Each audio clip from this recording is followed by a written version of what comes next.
Hi, I'm Dr. B. Girish, MD General Medicine and Diabetologist.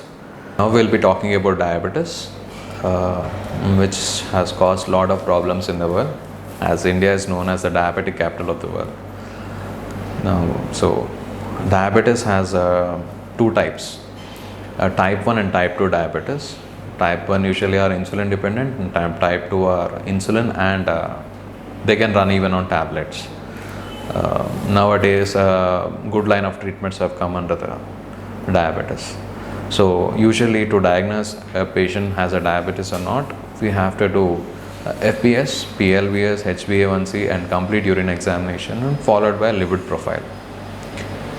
So FBS and PLVS to an extent they can define the diabetic state, and followed by HbA1c where 3 months of sugar levels will be known whether he is a diabetic or not a diabetic.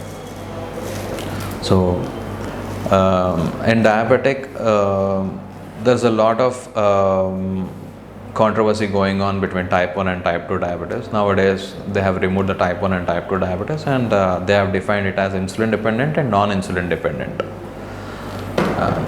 Usually many of the people don't recognize their state whether they are in diabetes or not, and there is a state called as pre-diabetic state also, where it defines the early stage of diabetes. Usually most people don't recognize it, which is a curable and which doesn't need even a treatment. Patients with a pre-diabetic state, they'll have sugars around the fasting blood sugars will be around 120 to 130, and these people, some studies have been done where these people, when they get into exercising and control of carbohydrate diet, they have gone back to non-diabetic state. So nowadays there is a lot of studies going on pre-diabetic states. Now coming to diabetes, it is a complicated state where we have to rule out from how many days the patient is suffering from diabetes and what kind of treatment is being started on. So most of the good outcomes are with the insulin therapies, where the microvascular and macrovascular complications can be prevented with the long-term insulin therapies. But most of the people in India, they don't prefer insulin, and there is a lot of motivation needed for people to be starting on insulin therapies. As I have worked in COVID for almost like 2 years, I have seen there's a lot of fluctuation in sugar levels and HbA1c levels, and people affected post-COVID with different multiple organ failures who are not on insulin therapy and just on medications with oral diabetic medications.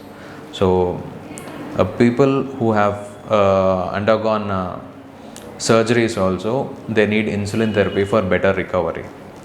And there are of two types of complications, microvascular and macrovascular complications, where microvascular complications are like diabetic retinopathy, diabetic nephropathy and neuropathy, where most commonly people with diabetes, long-standing diabetes who are not on insulin and they are just on medications, they usually suffer with diabetic retinopathy, which is a very common finding, and where they have retinal detachments in their eyes, followed by blurring of vision.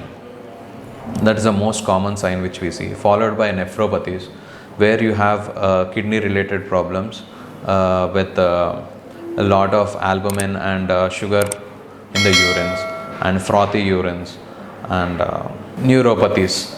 These are the minor complications, microvascular complications. Macrovascular complications we see are the brain related to strokes and heart related to heart strokes and peripheral vascular diseases. So usually people with peripheral vascular diseases, they have low sensations in the lower limbs.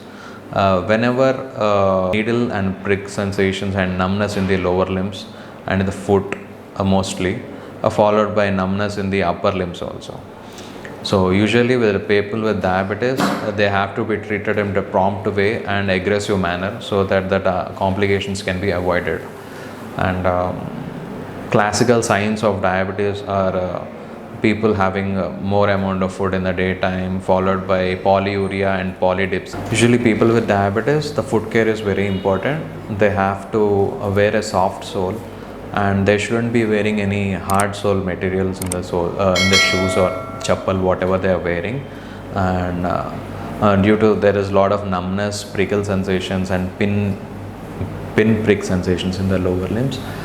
Usually the soft soles have a good improvement in the microvascular circulations and in the lower limbs.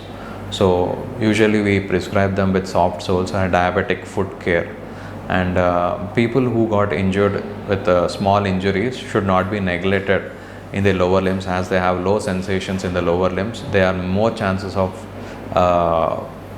unidentified wounds in the lower limbs, which has to be taken care promptly and precisely.